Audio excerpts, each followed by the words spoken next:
على آله وصحبه أجمعين. إن الحمد لله نحمده ونستعينه ونستغفره ونعوذ بالله من شرور أنفسنا ومن سيئات أعمالنا.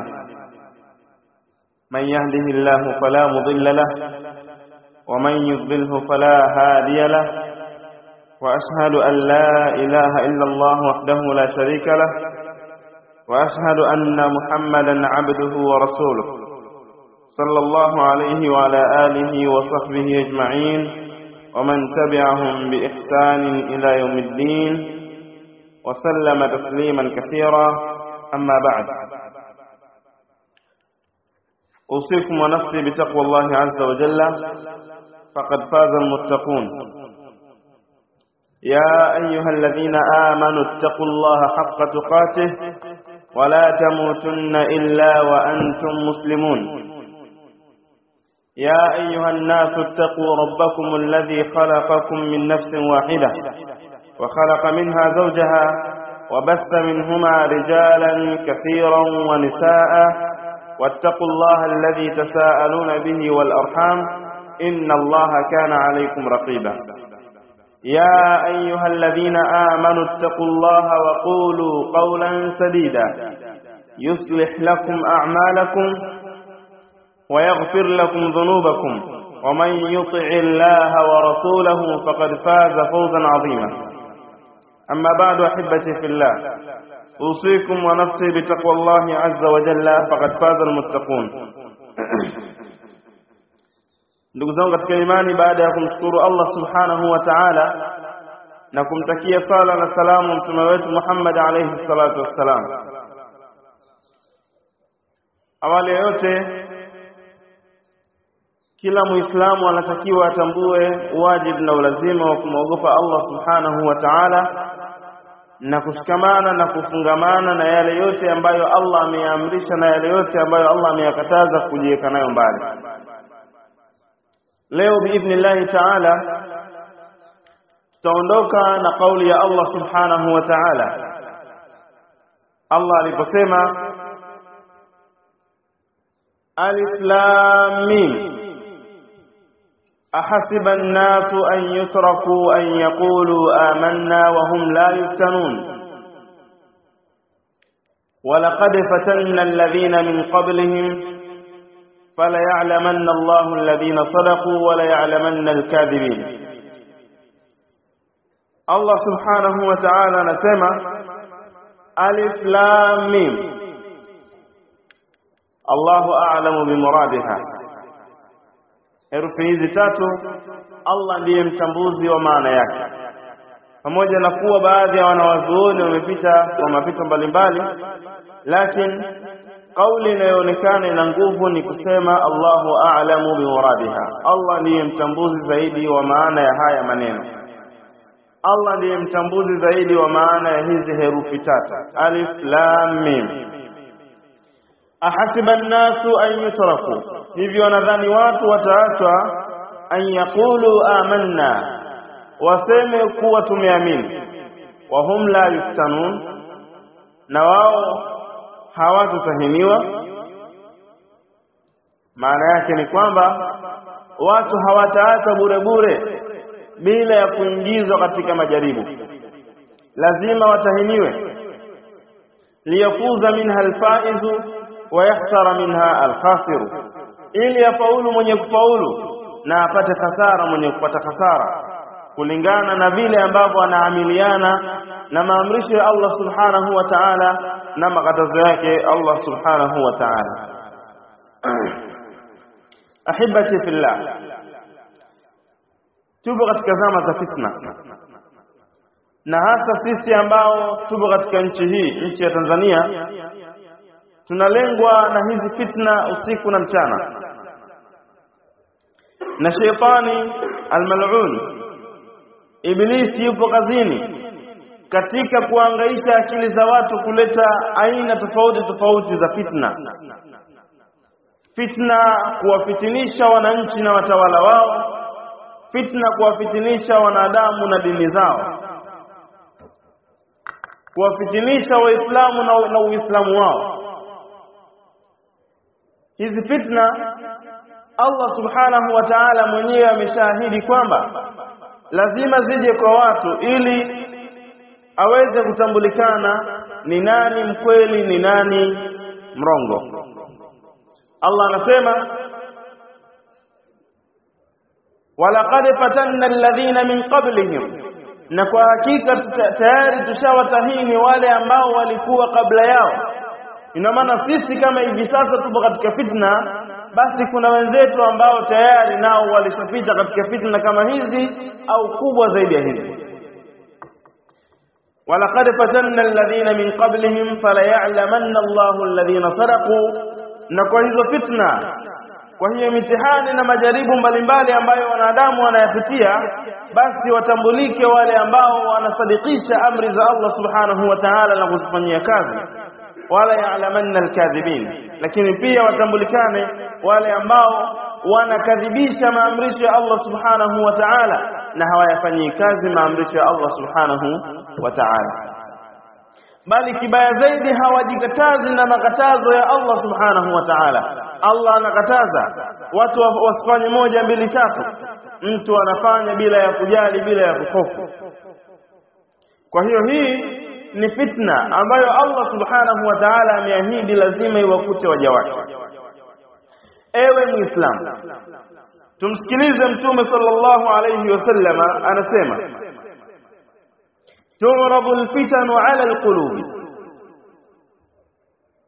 كالحصير عودا عودا فأي قلب أشربها نكتت فيه نكتة سوداء وأي قلب أنكرها نكتت فيه نكتة بيضاء.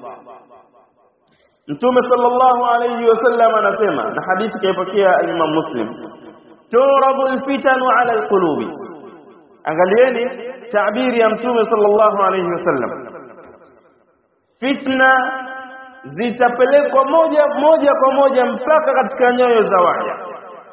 Kwa maana hizo fitna zitakapokuja zitaathiri katika nyoyo za waja moja kwa moja. Yatafanyika mambo ambayo moyo wako, kwa sababu umeumbwa na huruma, moyo wako kwa sababu umeumbwa na hisia, basi moyo wako utaathirika moja kwa moja. Ndipo Mtume sallallahu alaihi wasallam anasema tu'radu al-fitanu 'ala al-qulubi, fitna moja kwa moja zitaingizwa katika nyoyo za waja.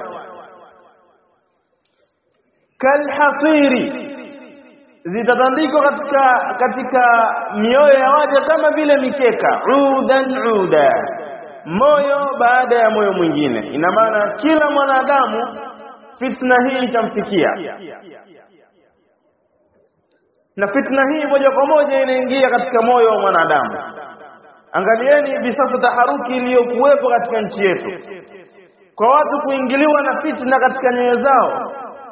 Ukiangalia wanasiasa wamefitinika, watu ambao ni wa dini, mashehe wamefitinika, wale wachungaji makanisani wamefitinika, kila mtu raia wa kawaida wamefitinika.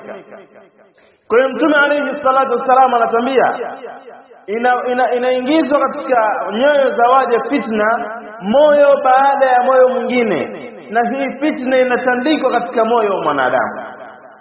Mtume sallallahu alaihi wasallam anasema fa ayu qalbin ashrabaha, moyo wote ule ambao utaikubali ile fitna na kuipokea. Imetumika neno ashraba, yani ukinywa kikiu kinakatika. Sasa moyo wako ukaipokea ile fitna na ukawa umeikubali kwa 100%, fa ashrabaha nukitat fihi nuktatan sauda, katika moyo wa huyo mtu utaingizwa nukta nyeusi. Moyo wake utachafuliwa, utaanza kuchafuka. Kama ulikuwa ni mweupe kama nguo ambayo nimeivaa, au kama ulikuwa ni mweupe kama jua linavyoonekana, nukitat fihi nuktatan sauda, katika moyo huo pataingiza ndani yake nukta nyeusi. Kwa maana Muislamu anaanza kuharibikiwa na dini yake, mwanadamu anaanza kupoteza suluki yake na akhlaki zake pale anapoipokea fitna kwa mikono miwili na akaanza kuishi nayo. Angalieni katika safu mbalimbali za kijamii, mashehe, wanasiasa, wanajamii, mke na mume. Pale mke anapokubali fitna, mume anapokubali fitna inayotoka nje kwa ajili ya kuharibu ndoa yake, angalia anaanza kuharibikiwa kiakhlaq. Yani kama ni mwanadini anaanza kuharibikiwa dini yake taratibu. Mtaanza kumuona kama alikuwa na maneno mazuri, sasa anaanza kubadilika, maneno yake yanakuwa ni maneno ya hovyo. Kama alikuwa ana kivazi kizuri, sasa anaanza kubadilika, anabadilisha hata mavazi, aina ya kuvaa kwake sasa kunabadilika. Hii ni fitna. Ikiingia katika moyo na moyo ukaikubali ile fitna, basi yule aliyekubali ile fitna anaanza kubadilika moja kwa moja. Na Mtume alayhi sallallahu alaihi wasallam anasema, wa ayu qalbin ankaraha, na moyo wote ule ambao utaikataa hiyo fitna, nukitat fihi nuktatan bayda, moyo huo utawekewa nukta nyeupe. Kwa hiyo angalia watu ambao fitna zimekuja alafu wakafunga midomo yao. Fitna zimekuja za utendaji wakajizuia katika ufanyaji. Fitna zimekuja katika ufanyaji katika njia tofauti tofauti wakajizuilia. Angalia, watabakia kuwa na mng'ao wao ule wa asili. Watabakia kuwa ni wasafi, bali watazidi kuwa ni bora zaidi. Angalieni, kila fitna inapokuja, wale watu ambao walisimama katika misingi ya sawa watabakia kuwa salama tu. Lakini wote ambao watakingeuka, kama hawatapata na majanga yanayowapata wale walioingia katika fitna moja kwa moja, basi wataharibikiwa kiakhlaq, wataharibikiwa kisuluk na katika sura zingine mbalimbali. Ahibati fillah, tupo katika zama za fitna. Ma mawqifuka ayuha almuslimu fi mithli hadhihi alazmina, nafasi yako ni ipi wewe Muislamu katika mfano wa zama hizi? Ukiamka asubuhi ukiingia kwenye YouTube, fulani kasema hivi, fulani kasema vile, fulani kasema vile. Ukiingia kwenye comment ukisoma, huyu anasema hivi, huyu anasema vile, hawa wanawapiga madongo hawa wanawapiga madongo hawa, na kila siku maneno yanabadilika. Ikhwani fillah, maneno yalivyo kawaida yake hayaishi. Maneno hayaishi katika mdomo wa mwanadamu. Leo kama alisema baya, kesho atasema baya zaidi. Hizi fitna tujiweke mbali nazo. Akhi fillah, kama unasikiliza taarifa za habari, sikiliza, ishia kuzisikia. Halafu shikamana na yale ambayo Mtume sallallahu alaihi wasallam ametuambia tushikamane nayo kipindi kama hichi. Na hapa tuende tukaangalie baadhi ya aina za fitna ambazo huwa zinakumba nyoyo za waja. Fitna aina ya kwanza ni fitnatun fid din, fitna katika dini. وهي أعظم الفتن, nayo ndio fitna kubwa zaidi. Qala sallallahu alayhi wasallam, Mtume sallallahu alayhi wasallam anasema, badiru bil a'mali fitanan ka qita'il laylil muzlim, fanyeni haraka katika matendo, fanyeni haraka, fanyeni sana matendo mema. Fitanan, kwani kuna fitna ambazo zinakuja ka qita'il laylil muzlim, kama vile kipande cha usiku wenye kiza. Akhi fillah, badiru bil a'mal. Mtume sallallahu alaihi wasallam anatuambia, pale endapo tunaona fitna ni nyingi, sisi tukazane katika kufanya matendo mema. Mnajua faida yake? Unajua faida ya kufanya matendo mema kipindi cha fitna? Mfano, nisitoe mfano mkubwa sana, nitoe mfano mdogo. Wana familia, mke na mume, imeingia fitna katika nyumba, labda kwa kusemwa vibaya mmoja, halafu mwingine akasikia kwamba fulani yuko hivi na vile na vile. Hii ni fitna imeingia ndani ya nyumba.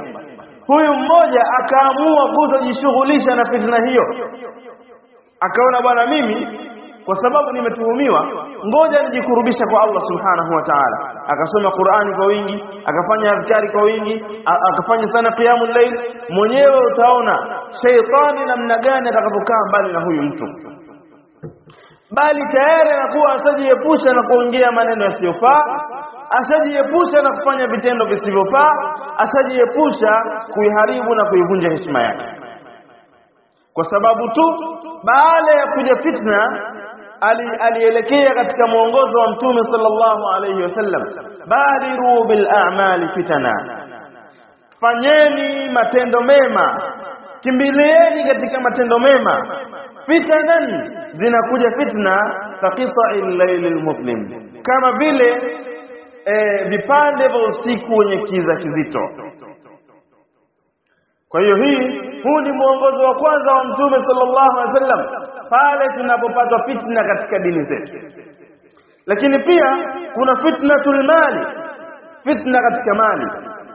Allah subhanahu wa ta'ala anasema innama amwalukum wa auladukum fitna, hakika si vinginevyo mali zenu, watoto zenu ni fitna.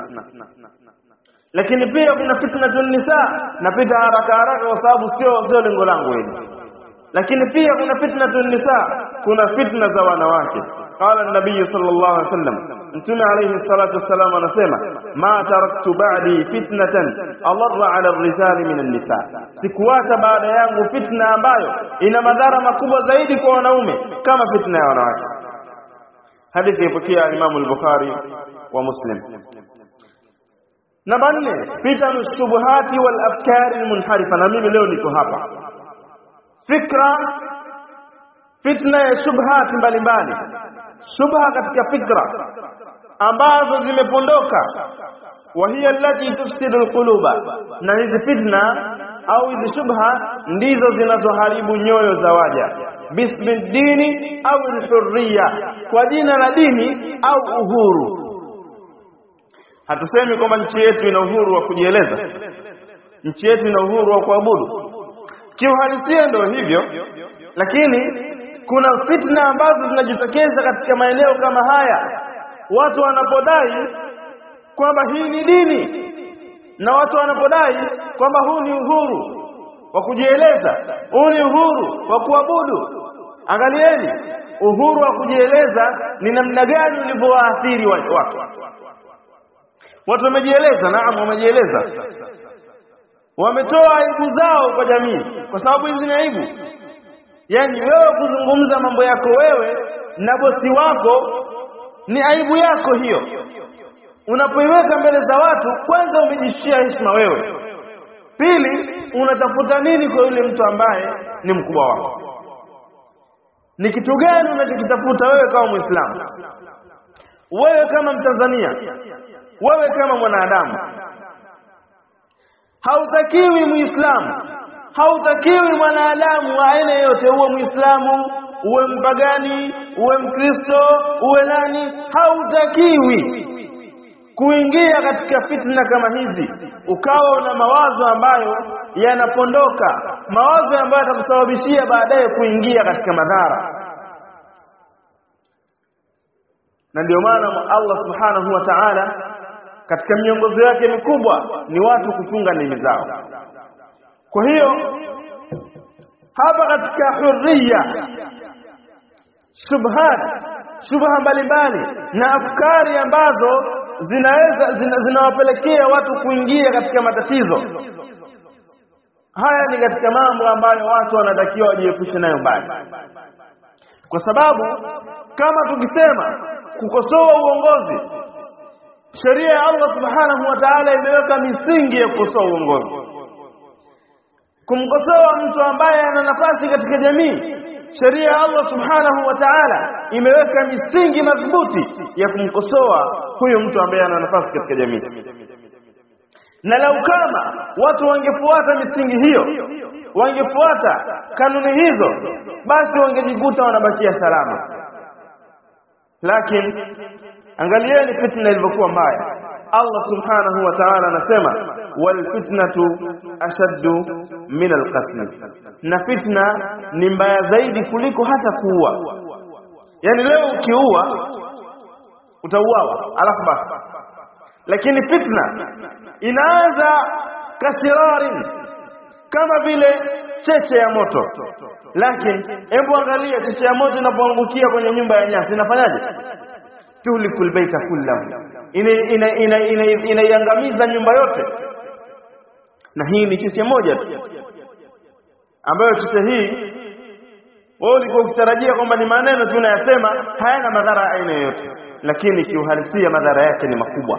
Ikhwani fillah, tuchunge ndimi zetu.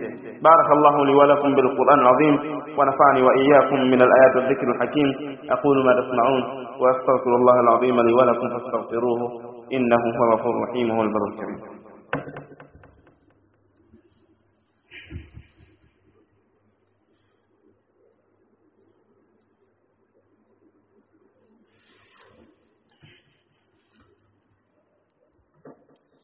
الحمد لله إن الحمد لله تعالى نحمده ونستعينه ونستغفره ونعوذ بالله من شرور أنفسنا وسيئات أعمالنا. من يهده الله فلا مضل له ومن يضلل فلا هادي له، وأشهد أن لا إله إلا الله وحده لا شريك له، وأشهد أن محمدا عبده ورسوله صلى الله عليه وعلى آله وأصحابه أجمعين. أما بعد، إخواني في الله، pamoja na kuwa fitna zipo na zitaendelea kuwepo, lakini kuna sababu ambazo zinampelekea mja au mtu kuingia katika fitna. Twende tukazitambue hizo sababu ambazo zinapelekea mtu kuingia katika fitna, ili kama wewe unayo moja miongoni mwa hizo sababu uweze kujiweka nayo mbali na uweze kujiepusha nayo.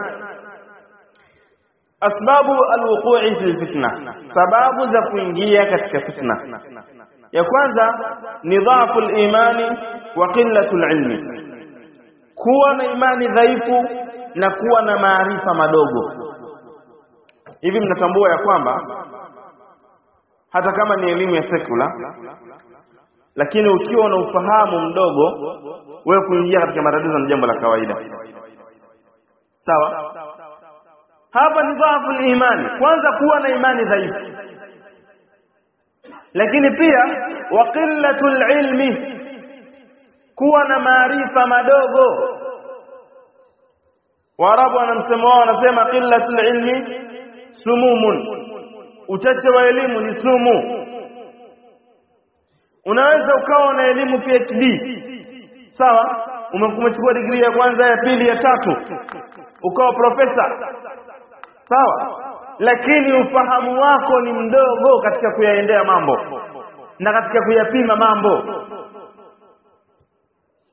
Hikma ndiyo kitu pekee ambacho Allah subhanahu wa ta'ala anasema, wa man yu'tal hikmata faqad utiya khayran kathira, anayepewa hikma amepewa khairi nyingi mno. Miongoni mwa sababu za kuingia katika matatizo ni watu kukosa elimu yenye kuwa kukosa ufahamu wa elimu ambazo wako nazo. Yaani mtu ni msomi mzuri kabisa, anajua mambo ya siasa, anajua mambo ya dini, anajua kadha, anajua kadha, lakini pale anapokuja mambo ambayo ni mambo madogo tu kiuhalisia, lakini anamtoa kwenye reli. Kwa sababu gani? Anakosa ufahamu wa kina katika yale mambo. Lakini pia mtu anaweza akawa na ufahamu na jambo, lakini asiweze kulifasiri pale linapotokea kinyume chake. Yaani jambo limekuja asili yake liko hivi, sasa likageuzwa kidogo tu likaja kinyume chake, mtu akashindwa kulifasiri jambo hili lina makusudio gani mbele yake. Kwa nini mtu huyu kafanya hivi? Na hapo ndipo inatakiwa mwanadamu sasa utumie akili yako ya kuzaliwa badala ya kutumia maarifa unayojua. 1 + 1 2. Kuna muda inakuja 1 + 1 sema 0. Kwa sababu muda huo ukisema 1 au ukisema 2, yani ukitoa jawabu lile ambalo ni 2, 1 + 1 2, kwa muda huo itakuletea matatizo. Usifanye hivyo, fanya kinyume chake, ambapo itakuwa inakusaidia wewe katika kuweza kupita katika mlango wa fitna. Na katika hili inanukuliwa kwamba al-Imam Shafi'i rahimahullah ta'ala, ilipoingia fitna ya kusema kwamba Qur'ani imeumbwa na kiongozi akawa ameshikilia jambo hilo, inasemwa al-Imam Shafi'i rahimahullah ta'ala yeye aliingia katika kauli hiyo, aliingia katika maajaratan, aliingia katika hiyo, aliingizwa katika fitna hiyo. Lakini angalia namna alivyoitoka. Aliambiwa simama mbele za watu waambie Qur'ani imeumbwa, akasimama mbele za watu akasema hatani makhluqatani, vitu hivi viwili vimeumbwa. Ni nini? Hakubainisha, hakuweka wazi kwamba ni Qur'ani iliyoumbwa, kasema hivi ni vidole. Sisi tunaelewana vizuri. Kwa hiyo lazima uwe na fikra ya ziada, uwe na akili ya ziada katika kuyaendea mambo pale endapo yanapokuwa yanakuelemea kwa upande wako, na usitaki kila sehemu watu wafanye kulingana na unavyofikiria wewe. Wewe fikiria ya kwako, ukiona watu wanaenda kinyume na wewe fanya kulingana na maslahi yako. Na mwanadamu hatakiwi kufanya kitu ambacho hakina maslahi katika dini yake au katika dunia yake. Hatakiwi kufanya. Anatakiwa afanye kile kitu ambacho kina maslahi ya dunia yake na akhera yake. Lakini pia jambo la pili miongoni mwa sababu ambazo zinamsababisha mtu aingie katika fitna kiwepesi, al-bu'du 'anil Qur'ani was sunna, kuwa mbali na muongozo wa Qur'ani na sunna. Ukiwa mbali na muongozo wa Qur'ani na sunna, basi hapa wewe kuingia katika fitna ni jambo la kawaida. Lakini pia miongoni mwa sababu za kuingia katika fitna kirahisi na kiwepesi, suhbatu su, kuwa na marafiki waovu, kuwa na washauri waovu, kuwa na washauri wasiofikiria hatima ya jambo. Yani sawa unamshauri, lakini je, mshauri wako anafikiria hatima ya jambo hilo? Mkifanya hivi itakuwaje? Hilo analifikiria? Kama halifikirii, na maana wewe tayari umejiingiza katika matatizo, kwa sababu uliye naye mwenyewe hatambui anachofanya ni kitu gani. Suhbatu su, kuwa na marafiki waovu, kuwa na wale wapambe waovu, washauri waovu. Lakini jambo jingine, jambo la tano, jambo la nne, al-inghimasu fi shahawati wa taraf, mtu kuingia zaidi katika mambo ya shahwa na mambo ya kujiachia kimaisha. Yani mtu anapenda maisha fulani hivi mpaka ikija kinyume chake kidogo tu anafitinika, anatoka katika mstari wa sawa. Na hapa ikhwani fillah, sisi sasa hivi tupo katika zama za fitna, na tupo katika miezi ambayo nusu hai nusu kifo. Ukifanya vibaya umekwenda na maji, ukibakia katika dini yako ukasimama vizuri bila ya kujiingiza katika mambo ambayo hayakuhusu, bila ya kujiingiza katika matatizo ya kisiasa, matatizo ya kijamii ambayo yako juu ya uwezo wako, utabakia salama. Lakini ukisema uingie, Al-Imam Shafi'i ana msemo wake, anasema amma siyasatu falaha rijaluha almuhannakun, siasa ina watu wake. Wewe ni raia wa kawaida, subiri siku ya kupiga kura. Kama utaruhusiwa kwenda kupiga kura na dini yako, kapige kura.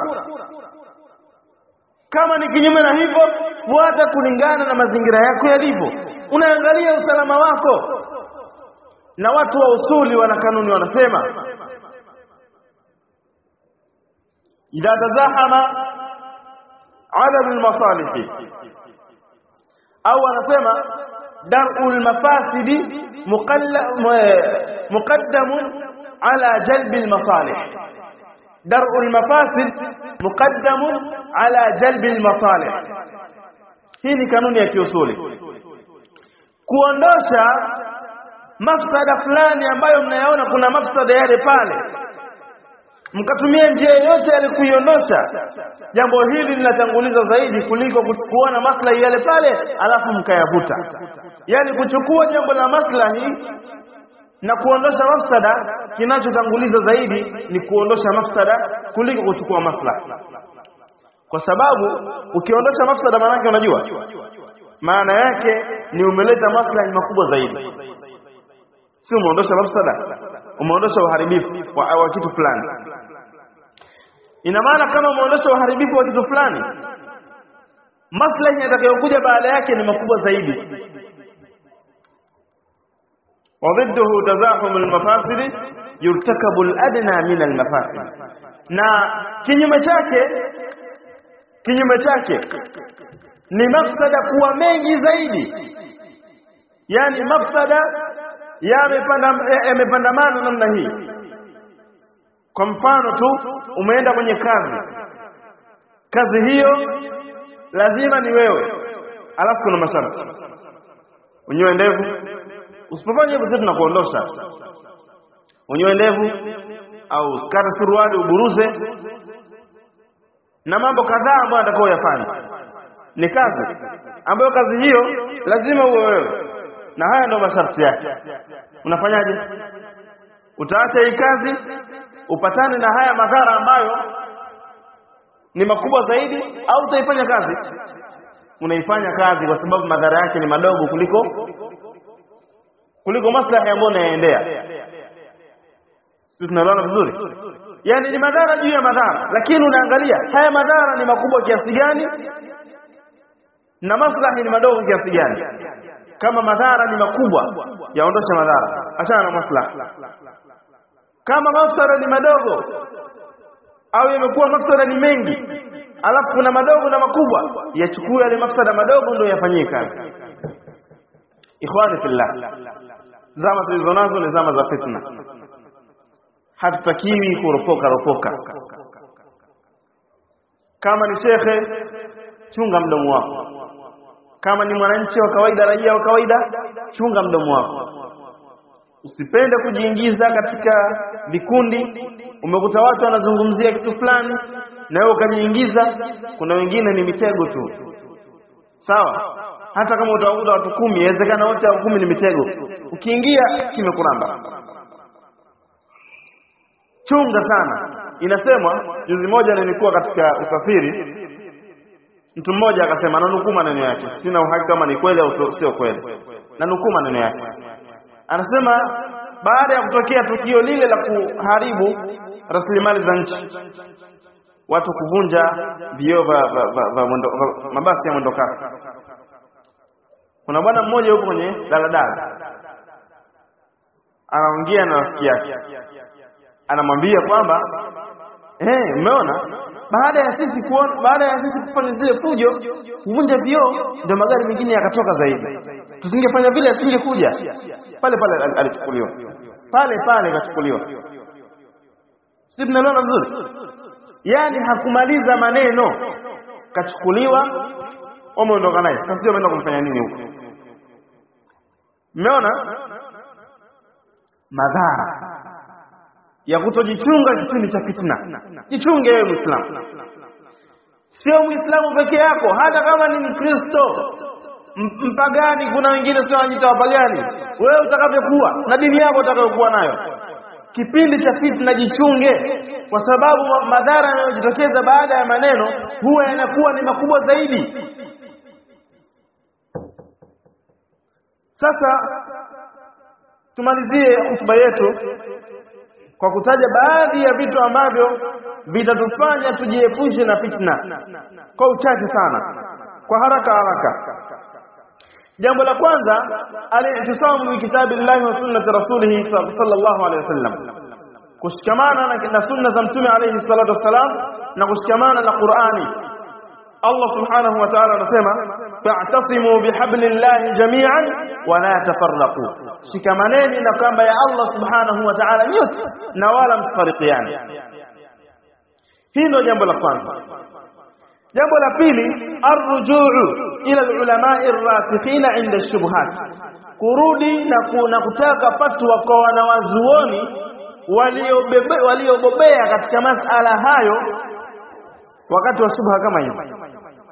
Zama hizi na kipindi hichi, sio kila unayemjua ni msomi una swali lako unataka uende ukamuulize, hasa masuala ambayo yanahusiana na taifa, kwa sababu tayari kuna fitna nyingi sana. Usiende kumuuliza yeyote, atakuingiza mkenge, na inawezekana na kumuuliza kumbe ndio kibiriti chenyewe hicho, ndio mtego wa panya, unaenda unakuna. Kwa hiyo tunawauliza masala yanayohusiana na fitna kama hizi wanawazuoni ambao ni mawthuquna, wanaoaminika katika elimu zao, kwamba huyu tunamjua ni shekhe ambaye huwa anasimamia haki na hatukuwahi kumuona akiwa upande wa batili. lakini pia huyu ni shekhe anayejitambua. Kuna mashekhe wengine hawajitambui. Tunaelewana vizuri? Kuna wengine hawajitambui, utamuuliza jambo ambalo kiuhalisia inatakiwa muda huo anyamaze, lakini atasema. Fuata shekhe ambaye anajua muda wa kuongea na muda wa kunyamaza. Usimfuate shekhe ambaye hajui muda wa kuongea ni upi, hajui muda wa kunyamaza ni upi, hajui muda wa kupiga chenga ni upi. Kuna muda shekhe anatakiwa kutie chenga kidogo. Umemuuliza swali, anakuletea mambo mengine litakribi alfahamu. Tayeb, jambo la pili, jambo la tatu, luzumu jamaati almuslimin, kulazimiana na umoja wa Uislamu, kulazimiana nao, kutoingia katika shubha mbalimbali. Waislamu wanasema nini katika jambo hili? Tunasema hivyo. Na tunasema Waislamu hapa tunamaanisha wale mashekhe ambao wanatambua muda wa kusema na muda wa kunyamaza, ndio tunaowasikiliza. Mtume alayhi salatu wassalam anasema alaykum bil jamaa, shikamaneni na umoja, wa iyyakum wal furqa, najiepusheni na kutengana, jiepusheni nayo. Jambo la 4, al-iktharu min ad-du'a, faqad kana sallallahu alayhi wasallam yaqulu allahumma ya muqallib al-qulubi thabbit qalbi ala dinik, kukithirisha kufanya dua sisi kama raia, kuliombea taifa, kuwaombea viongozi wetu, kuwaombea viongozi wetu wa nchi wabakie salama, lakini Allah awabariki na awajalie washauri wema,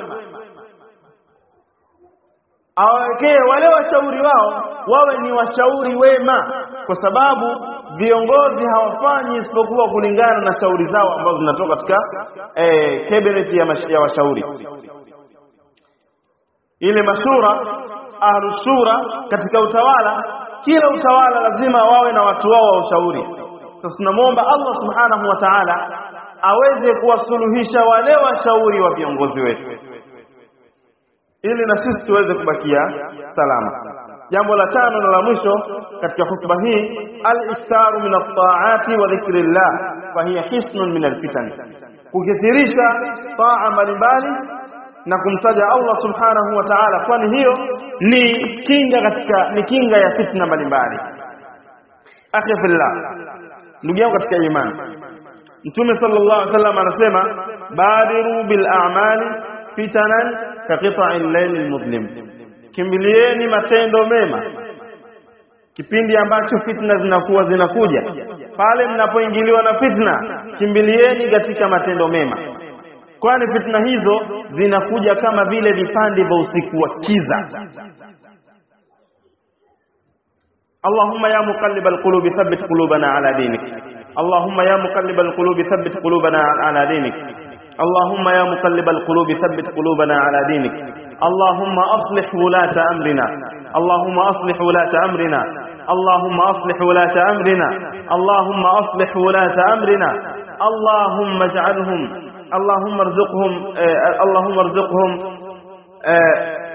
اللهم ارزقهم من المسؤولين، اللهم ارزقهم من المسؤولين من المتقين، اللهم ارزقهم التقوى، اللهم ارزقهم التقوى والصلاح في القلوب والأعمال، اللهم ارزقهم الصلاح في القلوب والأعمال، وارزقنا صلاح الأبدان يا رب العالمين، وارزقنا الصلاح الأبدان يا رب العالمين، الصلاح في الأبدان والصلاح في الأعمال يا رب العالمين. اللهم قيد أفواهنا من التكلم فيما لا يعنينا، اللهم قيد أفواهنا في التكلم فيما لا يعنينا.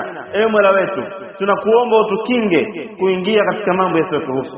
Ewe Mola wetu, tunaomba utupitishe salama na hizi hali za uchaguzi ya rabbal alamin. Ewe Mola wetu, tupo katika kipindi cha dhiki, tunakuomba utupitishe salama katika kipindi hichi ya rabbal alamin. Ewe Mola wetu, tunaomba uweke salama viongozi wetu na uwajalie kuwa ni wema ya rabbal alamin kwa raia wao na kwa dini yako ya rabbal alamin. Wa sallallahu ala nabina Muhammadin wa ala alihi wa sahbihi wasallam.